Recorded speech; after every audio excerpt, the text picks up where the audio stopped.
Guys, sa video na to, sasagutin ko lang yung katanungan ng ating kapwa-babayan kung ano nga bang requirements kung magpa-verify ng contract dito sa Jeddah. Una, yung passport. Siyempre, yung ikama nyo. Tapos, pa-xerox na rin ang ikama ng yung employer.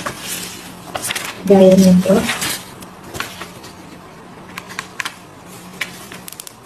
Yan, gaya niyan.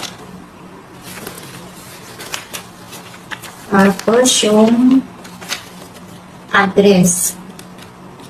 Kung saan ka nagtatrabaho. Ayan, ganito siya, guys. Ayan.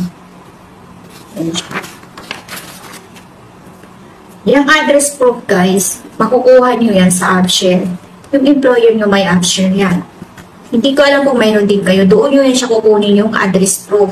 Yan ang ina-accept ng embassy dito sa Jeddah. Kung wala po yung AppShare, tanong niyo po yung employer niyo, doon po siya kukuha ng address para ipipresent niyo po kung magpa-verify kayo ng contract ba. Ganyan po yung itsura, guys, ng address po manggagaling sa AppShare.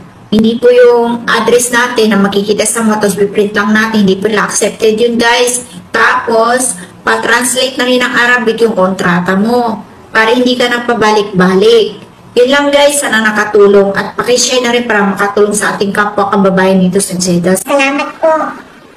Siyempre, maganda rin kayo ng konting pera. Magutom po kayo, di ba?